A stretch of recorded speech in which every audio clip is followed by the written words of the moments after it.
Hello, welcome to law excellence. ఇవాల్టి వీడియోలో మనం ఈనాడు, సాక్షి మరియు నమస్తే తెలంగాణ పేపర్స్లోని ఇంపార్టెంట్ కరెంట్ అఫైర్స్ గురించి డిస్కస్ చేసుకుందాం. ముందుగా టీఎస్పీఎస్సీ గ్రూప్ 1కి సంబంధించి తెలుగు మరియు ఇంగ్లీష్ మీడియం కోర్స్ లా ఎక్సలెన్స్లో స్టార్ట్ అవబోతోంది. ఇంట్రెస్టెడ్ క్యాండిడేట్స్ ఎవరైనా ఉంటే ఎన్రోల్ చేసుకోవచ్చు. ఇవాల్టి మన ఫస్ట్ ఆర్టికల్ వచ్చేసి పాల ఉత్పత్తికి సంబంధించి 2020-21లో ప్రపంచం మొత్తం పాల ఉత్పత్తి పరిమాణం అన్నటువంటిది 86 కోట్ల టన్నులు. ఇందులో ఇండియా వాటా వచ్చేసరికి 21.10 కోట్ల టన్నులు. కొన్ని దేశాలకి భారత్ నుంచి పాలు అలాగే పాల పదార్థాలు ఎగుమతి అవుతూ ఉన్నాయి. వాటిలో పాల పొడి కానీ, నెయ్యి కానీ, వెన్న కానీ ఇవన్నీ ప్రధానమైనవి. అయితే మన భారతదేశం UAE, Bangladesh, America, Bhutan, Singapore, Malaysia, Australia, Arab దేశాలు వీటికి ఎక్కువగా ఎగుమతుల్ని కొనసాగిస్తోంది. భారతదేశం ప్రతి సంవత్సరం 8.5 లక్షల కోట్ల విలువైనటువంటి పాలను ఉత్పత్తి చేస్తోంది. అయితే వ్యవసాయం తర్వాత అత్యధిక మందికి జీవనోపాధిని కల్పించేటటువంటి రంగం కూడా ఇదే. దాదాపు 60% పైగా గ్రామీణ కుటుంబాలు పశుపోషణకి నమ్మదగినటువంటి ఆదాయ వనరులుగా మార్చుకోవటం జరిగింది. ఇలాంటి కీలకమైనటువంటి ఈ రంగానికి మౌలిక వసతుల్ని కల్పించి అంతర్జాతీయ స్థాయి ప్రమాణాలతో ఎగుమతుల్ని గనక ప్రోత్సహిస్తే మన దేశ ఆర్థిక వ్యవస్థకి ఎంతో మేలు చేకూరుతుంది అన్నట్లుగా ఈ ఆర్టికల్. మనం చూస్తే భారతదేశంలో ఉత్పత్తి అవుతున్నటువంటి పాలలో 70% క్రయ విక్రయాలన్నీ అసంఘటిత రంగంలోనే సాగుతూ ఉన్నాయి. పల్లెల్లో అయితే ఎక్కువ మంది 2-3 పాడి పశువుల్ని పోషిస్తూ స్థానిక వ్యాపారులకు పాలను విక్రయిస్తూ ఉన్నారు. అలా పాల మార్కెటింగ్ కూడా ఎక్కువగా అసంఘటిత రంగంలోనే ఉండటం వల్ల అధునాతనమైనటువంటి రవాణా, నిల్వ, శుద్ధి, సరఫరా ఇలాంటివి సాంప్రదాయ పద్ధతుల్లో జరుగుతున్నాయి. దాంతో ఏమవుతుంది అంటే విలువల ఆధారిత ఉత్పత్తుల తయారీలో భారత్ వెనుకబడుతోంది. ఎగుమతుల అవకాశాల్ని మెరుగుపరుచుకోవటంలో విఫలమవుతోంది. మనం చూస్తే చిన్న చిన్న రైతుల నుంచి పాలను సేకరించి చిల్లింగ్, ప్రాసెసింగ్ ప్లాంట్లకు తరలించడానికి ఎక్కువ సమయం కావాల్సి వస్తోంది. అలాగే ఎక్కువ డబ్బుని కూడా పెట్టాల్సి వస్తోంది. దానివల్ల పాల ఉత్పత్తుల యొక్క నికర ఉత్పత్తి అనేది, దానికి సంబంధించిన ఖర్చు అనేది పెరుగుతోంది. మరొక వైపు దానా కానీ, కూలి కానీ, పోషణ కానీ వీటి యొక్క ఖర్చు అనేది పెరిగిపోయి ఉత్పత్తి వ్యయం అనేది పెరుగుతోంది. విదేశాల్లో అయితే ఒక్కొక్క రైతు కూడా వేల లీటర్లు ఉత్పత్తి చేయటంతో సేకరణ, రవాణా అనేది సులభమై నిర్వహణ ఖర్చు అనేది తగ్గుతోంది. అలా పరిమిత రైతుల నుంచి సేకరించటం వల్ల పాల నాణ్యత కూడా బాగుంటుంది. కానీ ఇక్కడి డైరీలకి నిర్వహణ ఖర్చులు అనేవి ఎక్కువగా ఉన్నాయి.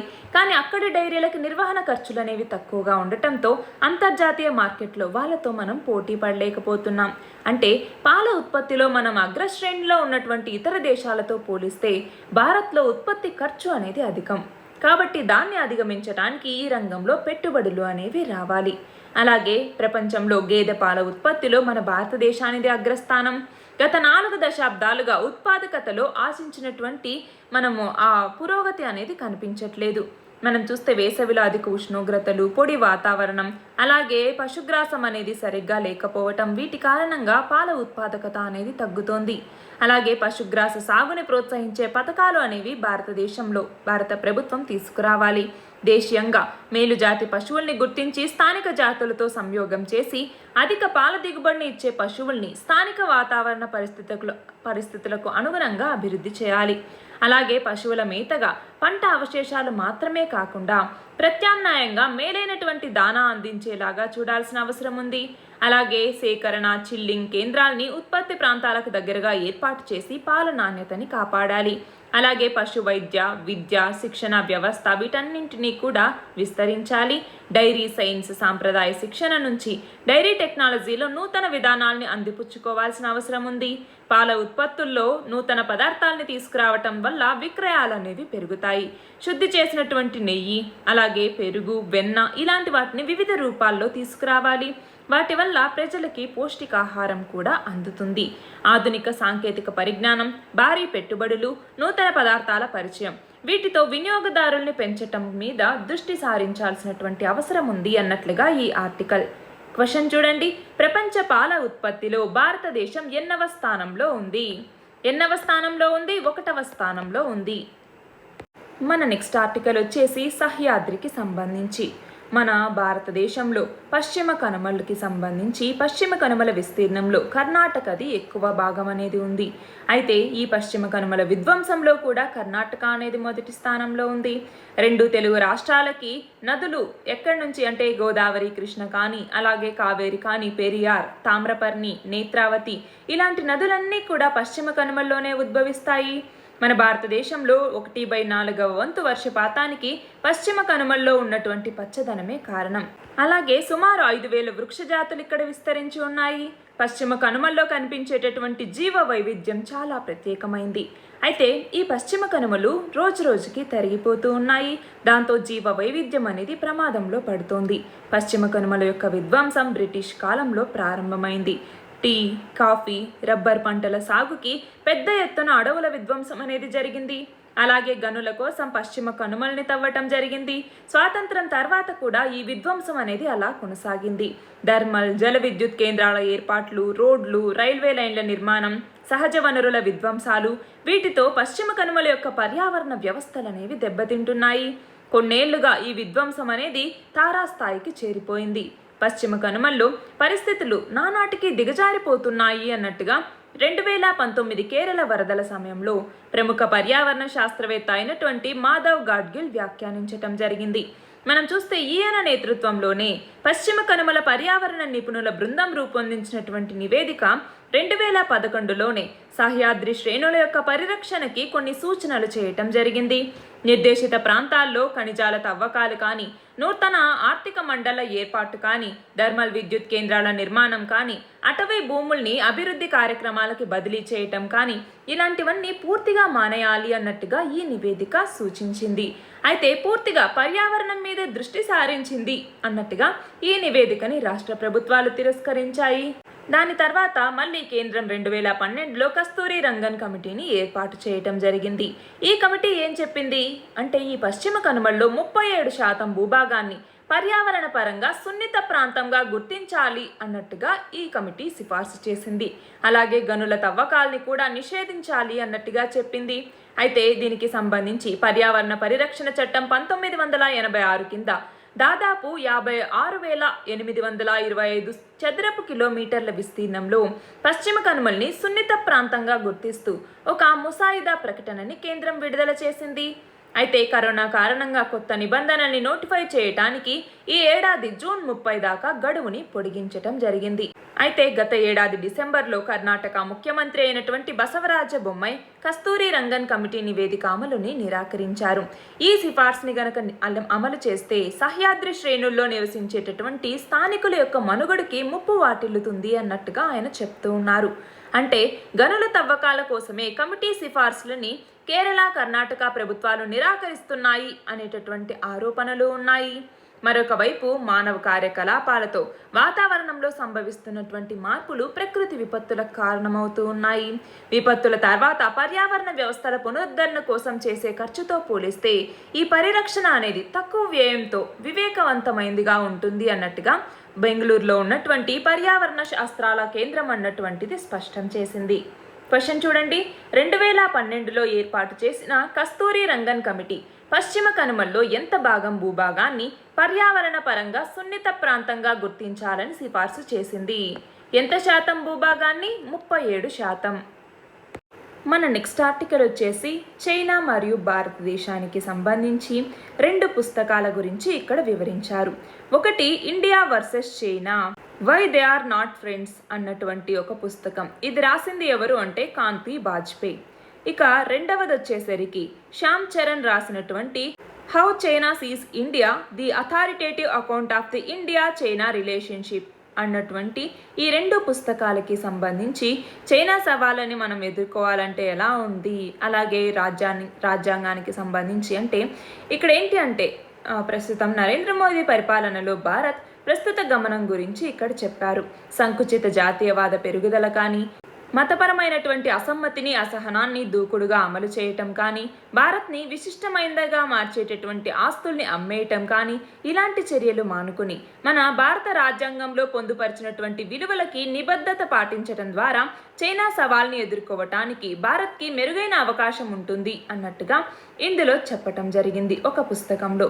అలాగా ఈ 2 పుస్తకాల్లో ఏమేమి ఉన్నాయి అన్నట్టుగా ఇక్కడ వివరించారు. క్వశ్చన్ చూడండి, కింది వాటిలో ఏ భారతీయ రాష్ట్రం చైనాతో సరిహద్దుని పంచుకోదు? సిక్కిం చైనాతో సరిహద్దును కలిగి ఉందా? కలిగి ఉంది. అస్సాం చైనాతో సరిహద్దును కలిగి ఉందా? కలిగి లేదు. హిమాచల్ ప్రదేశ్ కలిగి ఉంది. ఉత్తరాఖండ్ కలిగి ఉంది. సో ఆప్షన్ ఏంటి? అస్సాం. మన నెక్స్ట్ ఆర్టికల్ వచ్చేసి బ్రిటన్ రాణి అయినటువంటి ఎలిజబెత్ II 96 సంవత్సరాలు ఈమెకి. అత్యధిక కాలం పరిపాలించిన వారి జాబితాలో థాయిలాండ్ మాజీ పాలకుడైనటువంటి భూమిబల్ అతుల్యదేజ్ ఈయనని వెనక్కి నెట్టి ఈమె 2వ స్థానంలో నిలిచారు. మనం చూస్తే భూమిబల్ అతుల్యదేజ్ మొత్తం 1927 నుంచి 2016 మధ్య 70 సంవత్సరాల 126 రోజులు రాజుగా ఉన్నారు. అయితే ఈమె ఇప్పుడు ఈ 70 సంవత్సరాలు 126 రోజులు దాటిపోయి ఆమె ఈయన స్థానంలోకి అంటే 2వ స్థానంలోకి రావటం జరిగింది. ఈమె గనుక ఇంకొక 2 ఏళ్లు పదవిలో కొనసాగితే ఫ్రాన్స్ లూయి 14ని కూడా దాటేసి తొలి స్థానంలో నిలుస్తారు. లూయి 14 1643 నుంచి 1715 దాకా మొత్తం 72 సంవత్సరాల 110 రోజులు ఫ్రాన్స్ని పరిపాలించటం జరిగింది. అయితే ఇప్పుడు ఎలిజబెత్ II 1953లో సింహాసనం ఎక్కటం జరిగింది. అలా సింహాసనాన్ని అధిష్ఠించి 70 ఏళ్లు పూర్తయినటువంటి సందర్భంగా గత వారం రోజులుగా ఇంగ్లాండ్లో వేడుకలు జరుగుతూ ఉన్నాయి. కాబట్టి ఇప్పుడు ఇంకొక 2 ఏళ్ళు గనక ఈమె ఈ పదవిలో ఉంటే తొలి స్థానంలో ఈమె నిలుస్తారు. ప్రస్తుతానికి 2వ స్థానంలో ఉన్నారు. క్వశ్చన్ చూడండి, అత్యధిక కాలం పాటు పాలించిన లిస్టులో ఎలిజబెత్ II ఎన్నవ స్థానంలో ఉన్నారు? ఎన్నవ స్థానం? 2వ స్థానం. మన నెక్స్ట్ ఆర్టికల్ వచ్చేసి national governance service delivery assessment ప్రకటించిన ర్యాంకుల్లో తెలంగాణ 5వ స్థానం, ఏపీ 8వ స్థానంలో నిలిచాయి. దేశవ్యాప్తంగా వివిధ రాష్ట్రాలు ఆన్లైన్ పద్ధతిలో అందిస్తున్నటువంటి సేవల మీద నిర్వహించిన ఈ సర్వే ఆధారంగా కేంద్ర ప్రభుత్వం ర్యాంకుల్ని ఇవ్వటం జరిగింది. రాష్ట్రాలని కొన్ని రకాలుగా విభజించారు. ఎలాగా అంటే హిమాలయ ఈశాన్య రాష్ట్రాలనేసి 1వది, 2వది కేంద్రపాలిత ప్రాంతాలనేసి, 3 గ్రూప్ ఏ రాష్ట్రాలు, 4 గ్రూపు బి అనేసి ఇలాగా 4 రకాలుగా విభజించి ఆయా కేటగిరీల్లో ర్యాంకుల్ని ప్రకటించటం జరిగింది. ఇందులోకి వచ్చేసరికి గ్రూప్ ఏ కేటగిరీలో మొత్తం 10 రాష్ట్రాల్లో కేరళ, తమిళనాడు, పంజాబ్ ఇవి తొలి 3 స్థానాల్ని దక్కించుకుంటే తెలంగాణ 5వ స్థానం, ఆంధ్రప్రదేశ్ 8వ స్థానంలో నిలిచాయి. అలాగే ఈ గవర్నెన్స్ ద్వారా ఆర్థిక వ్యవహారాలు, స్థానిక సంస్థలు, విద్యుత్, తాగునీరు, ఇతర గృహావసర సేవలు వీటిని వినియోగదారులు అధిక సంఖ్యలో ఉపయోగించుకుంటున్నారు అన్నట్టుగా కేంద్రం తెలిపింది. అయితే కేంద్ర పరిపాలనా సంస్కరణలు, ప్రజా ఫిర్యాదుల విభాగం 2019లో ఈ national governance service delivery assessment విధానాన్ని ప్రవేశపెట్టింది. 2 ఏళ్లకొకసారి దీని కింద ర్యాంకుల్ని ఇవ్వటం జరుగుతుంది. ఇక్కడ క్వశ్చన్ చూడండి, national governance service delivery assessment 2021 ర్యాంకుల్లో ఏపీ, తెలంగాణ ఎన్నవ స్థానాల్లో ఉన్నాయి? ఆంధ్రప్రదేశ్ 8వ స్థానంలో, తెలంగాణ 5వ స్థానంలో ఉంది.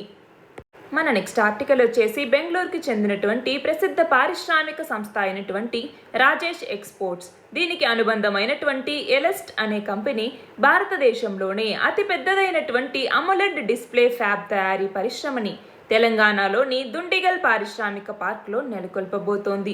అలా తెలంగాణ రాష్ట్ర చరిత్రలోనే అత్యధికంగా 24,000 కోట్ల పెట్టుబడులతో దీన్ని ప్రారంభించబోతున్నారు. ఇక్కడ స్మార్ట్ టీవీలు, మొబైల్ ఫోన్స్, ల్యాప్టాప్స్, ట్యాబ్స్ వీటికి అత్యాధునికమైనటువంటి డిస్ప్లేల తయారీ జరగటం ద్వారా 5,000 మందికి ఉపాధిని కల్పించబోతున్నారు. ఇక్కడ అమోలెడ్ అనేసి అన్నాం. ఏంటి అమోలెడ్ అంటే? అమోలెడ్ అంటే active matrix organic light emitting diode లేదా అమోలెడ్ అనేసి పిలుస్తాము. ఇది మనం చూస్తే అత్యాధునికమైనదిగా ఇది గుర్తింపు పొందింది. ప్రపంచవ్యాప్తంగా టీవీలు, స్మార్ట్ ఫోన్స్లో దీన్ని విస్తృతంగా వినియోగిస్తూ ఉన్నారు. అయితే ఇంటిగ్రేటెడ్ టచ్ ఫంక్షన్ని ఇది కలిగి ఉంటుంది. విస్తృత స్క్రీన్ రంగుల్ని అందిస్తూ ఉత్తమ వీక్షణ అనుభవాన్ని ఇది ఇస్తుంది. ఇక్కడ క్వశ్చన్ చూడండి, భారతదేశంలోని అతిపెద్దదైన అమోలెడ్ డిస్ప్లే ఫ్యాబ్ తయారీ పరిశ్రమని ఎలెస్ట్ కంపెనీ ఎక్కడ నెలకొల్పనుంది? ఎక్కడ? తెలంగాణలోని దుండిగల్ పారిశ్రామిక పార్కులో. మన నెక్స్ట్ ఆర్టికల్ వచ్చేసి చిత్తూరు మల్లవరం మధ్య జరుగుతున్నటువంటి NH-140 విస్తరణ పనులు అన్నటువంటివి ఈ సంవత్సరం సెప్టెంబర్ 30 కల్లా పూర్తవుతాయి అన్నట్టుగా కేంద్ర రహదారి రవాణా శాఖ మంత్రి చెప్పటం జరిగింది. భారత్ని మనం చూస్తే మన దేశాన్ని ప్రపంచ మౌలిక వసతుల కేంద్రంగా మార్చేటటువంటి నిర్మాణం కోసం కేంద్ర రహదారి రవాణా శాఖ పనిచేస్తోంది అన్నట్టుగా ఈయన చెప్పటం జరిగింది. ఈ ప్రాజెక్ట్ 2021 మే నుంచి ఉపయోగంలోకి వచ్చింది. దీనికి సంబంధించిన మిగిలిన పనులన్నీ సెప్టెంబర్ 30 కల్లా పూర్తి చేస్తాము అన్నట్టుగా చెప్పారు. ఇక్కడ క్వశ్చన్ చూడండి, జాతీయ రహదారి అంటే నేషనల్ హైవే 140 అన్నటువంటిది ఏ ప్రాంతాలని కలుపుతుంది? ఏ ప్రాంతాలని? ఇది ఆంధ్రప్రదేశ్ రాష్ట్రంలోని జాతీయ రహదారి. ఇది చిత్తూరు, తిరుపతి సమీపంలోని సి మల్లవరం అన్నటువంటి ప్రాంతాల మధ్య ఉంది. దీని మొత్తం పొడవు 61.128 కిలోమీటర్లు. మన నెక్స్ట్ ఆర్టికల్ వచ్చేసి ఇటలీలోని ఎట్నా అగ్నిపర్వతం అనేది విస్ఫోటం చెందింది. దాంతో ఇక్కడ లావా అనేటటువంటిది ప్రవహిస్తోంది అన్నట్టుగా ఈ పిక్చర్. మనం చూస్తే ఇటలీలో సిసిలీ అనేటటువంటి ప్రదేశం అనేది ఉంది. ఈ సిసిలీలో ఎట్నా అగ్నిపర్వతం అనేది ఉంది. క్వశ్చన్ చూడండి, ఎట్నా అగ్నిపర్వతం ఎక్కడ ఉంది? ఎక్కడ ఉంది? ఇటలీలోని సిసిలీ అన్నటువంటి ప్రదేశంలో, ఇటలీలో. అయితే ఇది యునెస్కో ప్రపంచ వారసత్వ ప్రదేశాల జాబితాలో ఎప్పుడు చేర్చబడింది? ఎప్పుడు? 2013 సంవత్సరం జూన్లో దీనిని యునెస్కో అన్నటువంటిది ప్రపంచ వారసత్వ ప్రదేశాల జాబితాలో చేర్చటం జరిగింది. మౌంట్ ఎట్నా అన్నటువంటిది వరల్డ్స్ మోస్ట్ యాక్టివ్ వాల్కనోస్లో ఇది కూడా ఒకటి. దీనికి సంబంధించి ఏవైతే వాల్కనిక్ సాయిల్స్ అనేవి ఏర్పడ్డాయి, అలా ఈ పర్వతపు అంచుల్లో అగ్రికల్చర్, అలాగే మనం చూస్తే వైన్ యార్డ్స్ని, ఆర్కిడ్స్ని స్ప్రెడ్ చేయటం, ఇలాగ వీటన్నింటినీ కూడా ఇక్కడ పండిస్తూ ఉన్నారు. మన నెక్స్ట్ ఆర్టికల్ వచ్చేసి భారతదేశ అంతరిక్ష రంగానికి సంబంధించి మన దేశం చేపట్టేటటువంటి యాత్రల్లో భాగంగా గగన్యాన్ అన్నటువంటిది మానవ సహిత అంతరిక్ష యాత్ర. అయితే దీనిని ప్రధాని నరేంద్ర మోదీ 2018 సంవత్సరం స్వాతంత్ర దినోత్సవం రోజున దీన్ని ప్రకటించటం జరిగింది. 2022 చివరి నాటికి ఈ ప్రయోగం జరపాలి అన్నట్టుగా సూచించినప్పటికీ కూడా కోవిడ్ కారణంగా 2023 చివరికి దీన్ని ప్రయోగించాలి అన్నట్టుగా నిర్ణయించారు. అయితే దీనిని విజయవంతం చేయటానికి ఇస్రో చాలా రకాల జాతీయ, అంతర్జాతీయ సంస్థలతో కలిసి పనిచేస్తోంది. స్పేస్ సూట్ తయారీ, వ్యోమగాముల యొక్క శిక్షణకి రష్యా సహకారం తీసుకుంటోంది. ఈ యాత్రలో భాగంగా 3 భారత వ్యోమగాములు భూమి యొక్క దిగువ కక్షలో అంటే లో అర్త్ ఆర్బిట్ లేదా లియో అంటాము. లియో అంటే 300 నుంచి 400 కిలోమీటర్ల ఎత్తున ఉన్నటువంటి ఈ లో అర్త్ ఆర్బిట్లో 5 నుంచి 7 రోజులు ఉండి మళ్ళీ తిరిగి భూమి మీదకి చేరుకుంటారు. కక్షలో తిరుగుతున్నటువంటి సమయంలో వ్యోమగాములు చాలా రకాల ప్రయోగాల్ని చేస్తారు. భారత వ్యోమగాముల్ని వ్యోమనాట్లు లేదా గగనాట్లు అనేసి పిలుస్తారు. ఈ ప్రయోగానికి 10,000 కోట్లు ఖర్చు అవుతుంది అనేసి అంచనా. GSLV MK3ని మార్పు చేసి HRLV అంటే హ్యూమన్ రేటెడ్ లాంచ్ వెహికల్ అన్నటువంటి దాన్ని ఏర్పాటు చేస్తూ ఉన్నారు.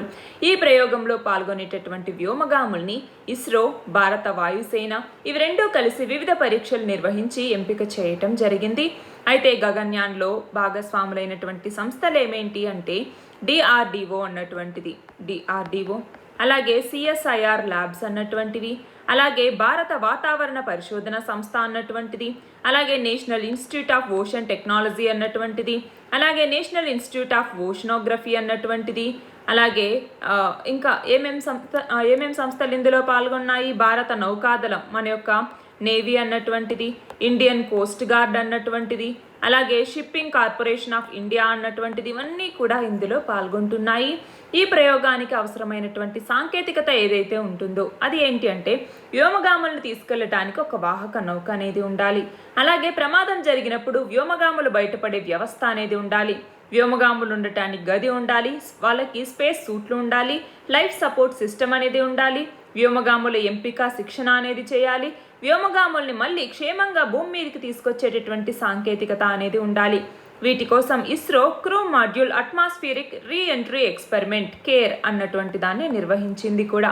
అంతేకాకుండా మనం చూస్తే హాఫ్ హ్యూమనాయిడ్ లేడీ రోబో అయినటువంటి వ్యోమమిత్ర అన్నటువంటి దాన్ని కూడా ఏర్పాటు చేశారు. మొదటి 2 మానవరహిత యాత్రల్లో ఈ రోబో ఉంటుంది. ప్రయోగ సమయంలో వివిధ పరికరాలను ఇది నియంత్రిస్తుంది. వాతావరణ నియంత్రణతో పాటుగా లైఫ్ సపోర్ట్ సిస్టమ్ని కూడా నిర్వహిస్తుంది. అయితే ఈ గగన్యాన్ ప్రయోగం అనేది ఇలా ఉంది. సరే, ఈ ప్రయోగంతో ఏంటి మనకు లాభం అంటే, మన దేశానికి, శాస్త్రవేత్తలకి, పరిశోధనలు, పరిశ్రమలకి, వీటన్నింటికి కూడా లాభాలనేవి ఉంటాయి. అందులో ఒకటి, సౌర కుటుంబం మరియు దాని బయట జరిగే యాత్రలకి మానవులు రోబోల్ని ఎలా వినియోగించుకోవాలో తెలుస్తుంది. అలాగే మన దేశ ఆధునిక సాంకేతికతను నిరూపించుకోవచ్చు. భవిష్యత్తులో అంతర్జాతీయ అంతరిక్ష కేంద్రం అభివృద్ధికి ఇతర దేశాలతో కలిసి పనిచేయచ్చు. అలాగే దేశ అభివృద్ధిలో పాలు పంచుకునేలాగా విద్యా సంస్థలు, పరిశ్రమల్ని భాగస్వామ్యం చేయొచ్చు. అంతరిక్ష రంగంలో పరిశోధన, అభివృద్ధి, మానవ వనరుల్ని పెంపొందించుకోవచ్చు. ఉద్యోగాల కల్పన, నైపుణ్యాభివృద్ధి అనేది జరుగుతుంది. అలాగే శాస్త్ర సాంకేతిక రంగంలో పరిశోధనలు చేయాలనుకునే యువతకి ఇది ప్రోత్సాహకంగా ఉంటుంది. సరికొత్త సాంకేతిక అభివృద్ధికి కూడా ఇది తోడ్పడుతుంది. అలాగే శాస్త్ర సాంకేతిక రంగాల్లో అంతర్జాతీయ సహకారానికి, సాంకేతికతని శాంతి కోసం ఉపయోగించుకోవటానికి కూడా ఇది తోడ్పడుతుంది. అయితే భవిష్యత్తులో మన ఇస్రో చేపట్టబోయే కార్యక్రమాలు ఏమేంటి అనేది ఒకటి మనం చూడాలి. అది ఏంటి అంటే చంద్రయాన్ 2 అన్నటువంటిది, చంద్రయాన్ 3 అన్నటువంటి దాన్ని చేపట్టబోతోంది. అలాగే ఆదిత్య L1 మిషన్ అన్నటువంటి దాన్ని చేపట్టబోతోంది. ఇంకా ఏమేంటి, మనం ఒక అంతరిక్ష కేంద్రాన్ని ఏర్పాటు చేయాలి అన్నట్టుగా, మనకంటూ ఒక అంతరిక్ష కేంద్రం ఉండాలి అన్నట్టుగా దాన్ని ఏర్పాటు చేయబోతున్నాము. అలాగే శుక్రయాన్ అన్నటువంటి ప్రయోగాన్ని చేయబోతున్నాము. అలాగే మంగళ్యాన్ 2, అలా మామ్ అంటాము, అంటే మార్స్ ఆర్బిటార్ మిషన్ అనేసి ఈ మంగళ్యాన్ 2 ప్రయోగం చేయబోతున్నాం.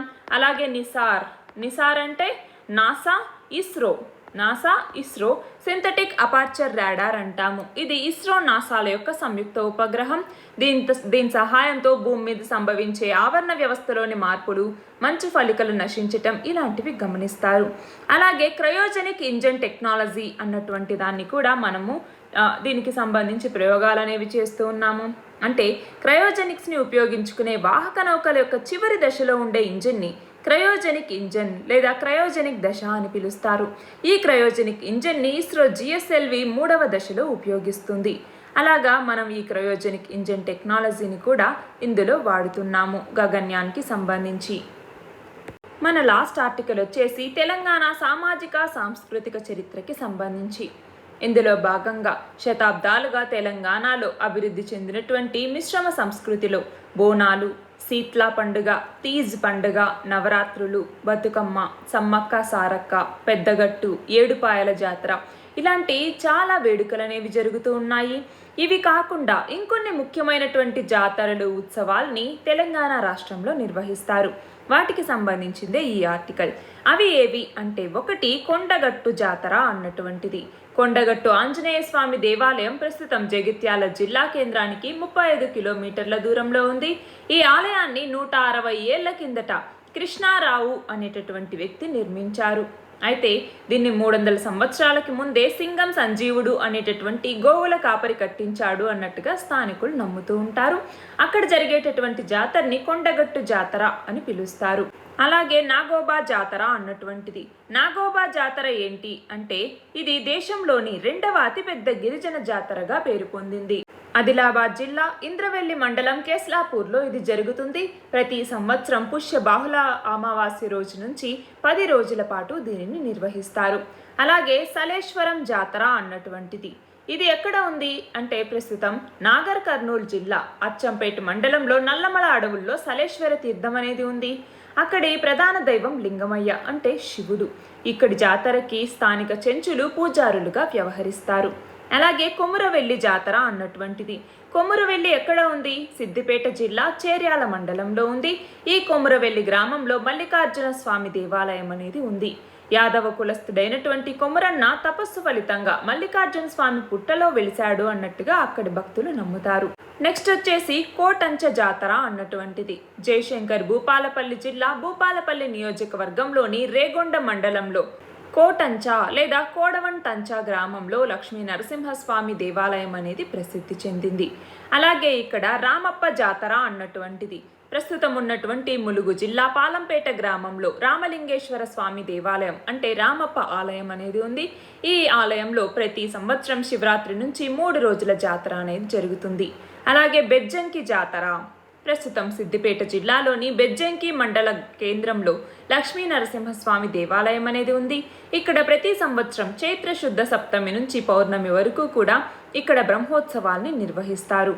అలాగే కురుమూర్తి జాతర అన్నటువంటిది మహబూబ్ నగర్ జిల్లా అమ్మాపూర్ గ్రామంలో కురుమూర్తి అంటే వెంకటేశ్వర స్వామి దేవాలయం అనేది ఉంది. దీనినే పేదవాడి తిరుమల తిరుపతి అని కూడా పిలుస్తూ ఉంటారు. అయితే ఇక్కడ మనం చూస్తే ఈ కురుమూర్తి దేవుడి బ్రహ్మోత్సవాల్ని 19 రోజుల పాటు జరుపుతారు. ఇందులో భాగంగా దీపావళి రోజున స్వామివారి పాదరక్షల తయారీ కార్యక్రమం అన్నటువంటిది ప్రారంభమై 7 రోజుల పాటు కొనసాగుతుంది.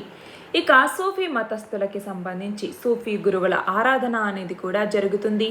మనం చూస్తే వీళ్ళు అన్ని మతాలని సమానంగా చూస్తారు, అల్లాని నమ్ముతారు. సూఫీల యొక్క మూల సూత్రం టౌహిజో అన్నటువంటిది. టౌహిజో అంటే ఏంటి అర్థము అంటే దేవుడు ఒక్కడే అనేసి అర్థం. సూఫీలు రాజకీయాలకి సమాజానికి దూరంగా ఉండేవాళ్ళు. దాంతో ప్రజలకి వాళ్ళంటే గౌరవం అనేది ఉండేది.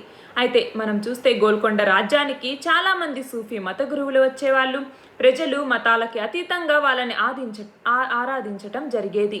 అయితే సూఫీ గురువుల యొక్క ప్రభావం వల్ల తెలంగాణలో హిందూ, ముస్లిం మిగిలిన అన్ని మతాల వాళ్ళు కలిసిమెలిసి జీవించేవాళ్ళు. దానివల్లే హైదరాబాద్లో మిశ్రమ సంస్కృతి అనేది ఏర్పడింది. అలాగే దర్గాలకి సంబంధించి కూడా సూఫీ సాధువు సమాధి మీద నిర్మించే ఆలయాన్ని పార్షిక భాషలో అంటే పార్సీ భాషలో దర్గా అని పిలుస్తాము. స్థానిక ముస్లింలు జియారత్ అనే పేరుతో పిలుస్తూ ఉంటారు. సాధారణంగా దర్గాకి అనుబంధంగా మసీదులు, గోష్ఠీ మందిరాలు, అలాగే మద్రసాలు, ఉపాధ్యాయుడు లేక నిర్వాహకుడి యొక్క నివాస గృహం, ఆసుపత్రి, సమాజ ప్రయోజనాల కోసం నిర్వహించే ఇతర భవనాలు ఇవి కూడా ఉంటాయి. అయితే పార్షిక భాషలో దర్గా అంటే ప్రవేశ ద్వారం లేదా గుమ్మం అనేసి అర్థం. మరణించిన యొక్క సాధువు ఆశీర్వాదం పొందటానికి దర్గాని దర్శిస్తారు. అలాగే ఉర్సు ఉత్సవాలు అనేవి కూడా జరుగుతాయి. సూఫీ సాధువుల యొక్క వర్ధంతిని ఉర్సు ఉత్సవంగా నిర్వహిస్తారు. కుల మతాలకి అతీతంగా ప్రజలందరూ కూడా ఈ ఉత్సవంలో పాల్గొంటారు. అలా ముఖ్యమైనటువంటి కొన్ని ఉర్సులు కూడా ఉన్నాయి. దావూద్ షా సాహెబ్ ఉర్స్ అనేసి, యూసఫ్ సాహెబ్ షరీఫ్ సాహెబ్ ఉర్స్ అనేసి, అలాగే పహడీ షరీఫ్ ఉర్స్ అనేసి, అలాగే ఖ్వాజా బన్ నవాజ్ ఉర్సు అనేసి, అలా కొన్ని ఇంపార్టెంట్ ఉర్సులు అనేవి ఉన్నాయి. అలాగే అషుర్ ఖానాలు అన్నటువంటి ఉన్నాయి. ఏంటి ఇవి అంటే వీటినే ఇయంబారా, బర్గా, అలవా, దర్గా అని కూడా పిలుస్తూ ఉంటారు.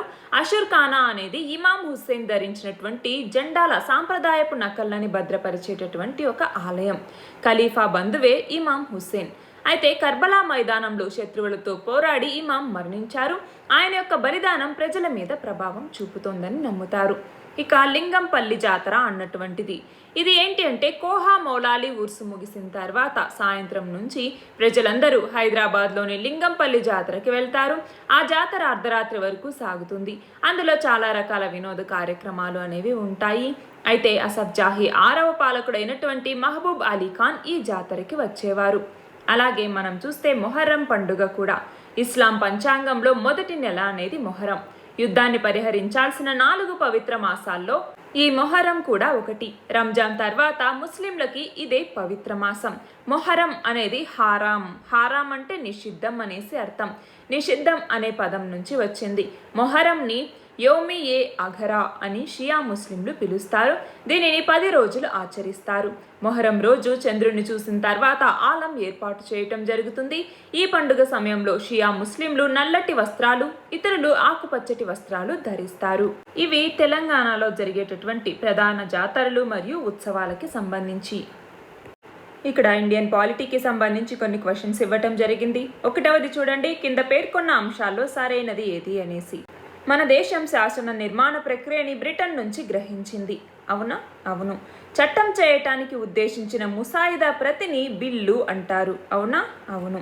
మన దేశంలో ఒక బిల్లు శాసనంగా మారాలి అంటే మొత్తం 7 దశల్ని అధిగమించాలి. అవునా? అవును. బిల్లుని రాజ్యసభ తిరస్కరిస్తే ప్రభుత్వం రాజీనామా చేయాలి. అవునా? కాదు. లోక్సభ తిరస్కరిస్తే గనక అప్పుడు రాజీనామా చేయాలి. కాబట్టి ఆన్సర్ ఏంటి? 2 అనేది. 2వ క్వశ్చన్ వచ్చేసి పార్లమెంట్ సమావేశాలు జరుగుతున్న రోజుల్లో ఒక బిల్లు శాసనంగా రూపొందడానికి కనీసం ఎన్ని రోజుల సమయం పడుతుంది? ఎన్ని రోజులు? 19 రోజుల సమయం పడుతుంది. శాసన నిర్మాణంలో అనుసరించాల్సిన విధానాలు, బిల్లుల విధి విధానాలని రాజ్యాంగంలో ఎక్కడ పొందుపరిచారు? ఆర్టికల్ 107 నుంచి ఆర్టికల్ 122 వరకు. ఆర్టికల్ 108 ప్రకారం సాధారణ బిల్లుల ఆమోదం కోసం రాష్ట్రపతి ఏర్పాటు చేసే పార్లమెంట్ ఉభయ సభల సంయుక్త సమావేశానికి ఎవరు అధ్యక్షత వహిస్తారు? ఎవరు? లోక్సభ స్పీకర్. 5వది 1961 మే 6న వరకట్న నిషేధ బిల్లు విషయానికి సంబంధించి జరిగిన పార్లమెంట్ ఉభయ సభల సంయుక్త సమావేశానికి అధ్యక్షత వహించింది ఎవరు? ఎవరు? అనంతశయనం అయ్యంగార్. 6వది ఆర్టికల్ 110(3) ప్రకారం ఒక బిల్లు ద్రవ్య బిల్లా కాదా అని ఎవరు నిర్ధారిస్తారు? ఎవరు ధృవీకరిస్తారు? ఎవరు? లోక్సభ స్పీకర్. 7వది లోక్సభ ఆమోదించి పంపిన ద్రవ్య బిల్లుని రాజ్యసభ ఎన్ని రోజుల్లోగా ఆమోదించాలి? ఎన్ని రోజులు? 14 రోజులు. 8వది 1978లో అప్పటి రాష్ట్రపతి నీలం సంజీవరెడ్డి ఏర్పాటు చేసిన పార్లమెంట్ ఉభయ సభల సంయుక్త సమావేశానికి అధ్యక్షత వహించిన లోక్సభ స్పీకర్ ఎవరు? ఎవరు? కేఎస్ హెగ్డే. నిన్నటి క్వశ్చన్ వచ్చేసి Indian Institute of Chemical Technology కొత్త డైరెక్టర్గా ఎవరు నియమితులయ్యారు? ఎవరు? Doctor D Srinivasa Reddy. ఇవాల్టి క్వశ్చన్ వచ్చేసి రాజ్యసభకి ఎన్నికైన సభ్యుల ప్రమాణ స్వీకారం గురించి ఎన్నవ షెడ్యూల్లో పేర్కొన్నారు? దీని ఆన్సర్ కమెంట్ సెక్షన్లో ఇవ్వండి. కరెక్ట్ ఆన్సర్ రేపటి వీడియోలో చూద్దాం. All the very best and thank you very much.